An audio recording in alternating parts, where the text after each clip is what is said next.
Hello, it's TI season, which means every pro player ever is queuing on the same server, including the ones that were too shit to make TI, and the meta is still to block these goddamn creep camps. If you want to win the laning phase in 2021, you have to block these camps with sentries. Otherwise, you're not a good support and you're not going to win lanes. But the saving grace is that these pro players have invented some really cool warding positions and warding tricks that you can use to win the laning stage by blocking these camps, and that's what I'm going to show you in this video today.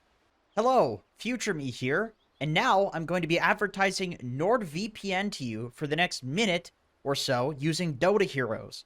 Imagine Pudge is a hacker and you are a sniper. Oh no, he's getting you. False. You were indeed hiding behind NordVPN, which is the Manta style, and here is the real you. That is what NordVPN does for you. It is illusion baiting in lanes. You're never going to die because you are hiding behind a fast, secure VPN. Okay, so let's say you try NordVPN and you get the 2-year plan, which gives you 4 months absolutely free. But you're moving to Antarctica, and so you want your money back. What are you going to do? Well, it works just like in Dota, where if you buy something, there's a window where you can sell it back. Except instead of in Dota, where it's incredibly punishing and it's a 10-second window, NordVPN gives you 30 days. And NordVPN is lightning fast, so even in Antarctica, this thing probably works. But if you wanted your money back, you would get it back. So please click the link on the screen, which will give you Jenkins' version of NordVPN. It's actually just NordVPN. But you can sign up, and this will support my debilitating diet beverage habits. The first trick that I want to show you, I don't know why I'm speaking like that, is a warding trick that you can use. These camps now have verticality.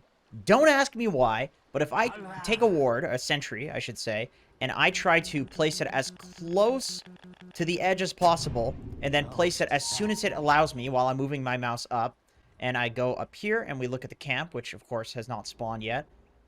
This actually blocks the camp. And the cool thing about this particular ward here is that if somebody puts an observer ward on the high ground here, and then they sentry somewhere here, they're still not going to get vision of this piece of shit because it's blocked out by the goddamn tree.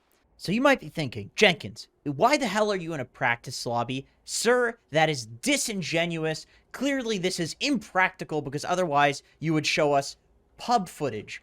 And that's true. Sometimes it is actually really hard to find clips for the things I'm talking about in videos just because stuff in Dota doesn't happen that often. But this is so goddamn common that you can beat people with wards like this that I could pull up like 5 of my recent replays, and it happens in more than half of them. And here's one of those. So I want to show you in this clip, number one, a nice ward that you can place as a dire offlane support, and what you shouldn't do as a safe lane support. And this goes for on both sides.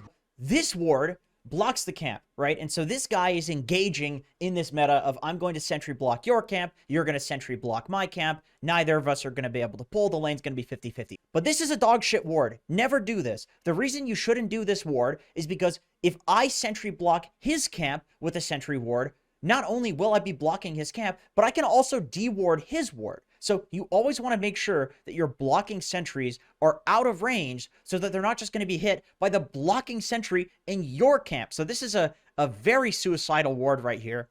And here we can see, there I am, Brother Bear equals S tier, which by the way is BSJ's opinion. He genuinely thinks that's an S tier Disney movie, so go ahead and flame him for that.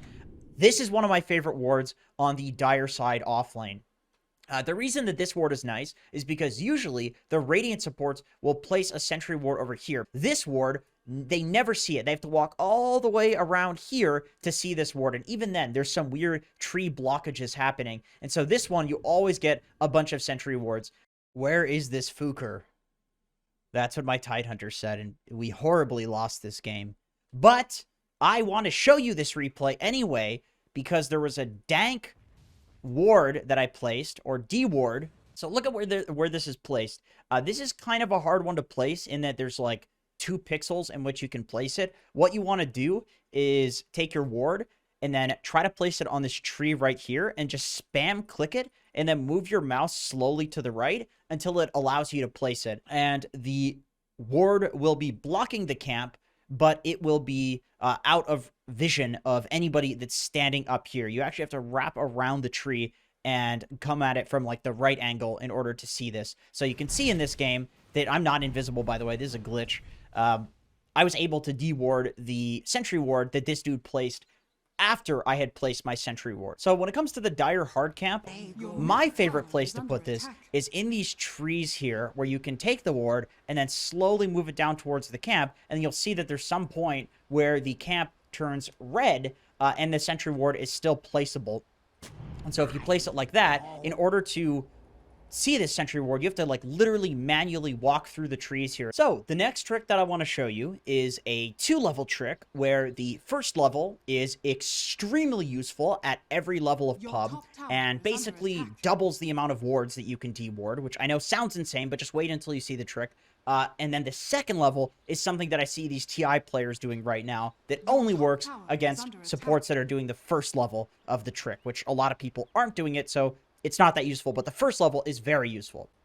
Okay, so if I'm this big fat pudge here, and I want to place a ward on the high ground, what most people do is they'll just walk up and they'll place it directly in the center, because there's a little eye there, you know, among other reasons. People will place it directly in the center, and this is actually not good if you're playing against really good supports, because what a really good support will do is they're not going to walk up and place a sentry ward on the high ground, because let's say Pudge is actually a good support. What he's going to do is he's going to place the ward over here, and so that way if I place the sentry ward on the high ground, I'm not dewarding this ward, and my team has a false sense of security that the area is dewarded. So that's really bad. So if I'm Bane, what I'm going to do is I'll place a sentry ward on the low ground here, so that way I can scout all the way over here to the left to see if there are any observer wards there. And then when I get to the cliff, you know, you could use your courier to check this, but sometimes that's not practical in a situation where you're trying to be quick with this. And what you can do is use your directional movement hotkey to move as close to the cliff as possible at every single angle that you possibly can. And then, as you can see, I can actually see up the cliff and deward this ward. And the reason for that is because every hero has a little bit of flying vision around their hero, kind of representing, you know, obviously, even if somebody puts a thing over your eyes, you know where your body is at all times. You know, so a hero can kind of see themselves at all points in the game. And so this can be abused to see up high grounds. And so you don't actually need to use your courier for most high ground dewards. And so that's a free deward. I don't need to use a courier. I don't need to have any sort of high ground scouting ability. But what the TI players are doing to avoid this is they're using trees and other things, other, you know, blocking mechanisms. So like over here, there's these cliffs that can block. But these trees, they'll use these to their advantage. So they'll take this ward and they'll place it really close to this side of the cliff. And so that way, if I try to walk up and deward this with Bane, you can see that I'm still using my directional movement hotkey, and I can't see shit. Here we are again in a practice lobby where I just accidentally placed a ward. I thought I had infinite of these. Okay, item sent. Very cool. And I'm going to show you some cool camp blocking areas, although there's only one that really matters. But a lot of people don't realize this, but there are a few camps where there are little secret high ground or low ground positions or areas behind trees where you can block them. And against certain heroes, this is very important, especially like mid alchemists, mid TAs, heroes that are gonna farm the nearby jungle camps. But like up here is a good example of that. This is a sentry ward that's almost never going to be able to get dewarded. You have like in this area here, which is a little bit easier because you can just cut through some trees to get there, just like a single tree. But these don't matter as much as the ancient camps. These are the camps that matter the most outside of the laning phase, because people are just stacking and farming ancients all day with Sven and Medusa and these boring heroes. So this is a really nice low ground area that can work. And a lot of people, instead of putting it here, they'll put it kind of closer to the center or maybe over here to the left. So that way the support actually has to come down and around in order to deward this thing. Anyway, guys, thank you for watching. Shoutouts to PewDiePie, and thank you for watching. Check out the... God damn it!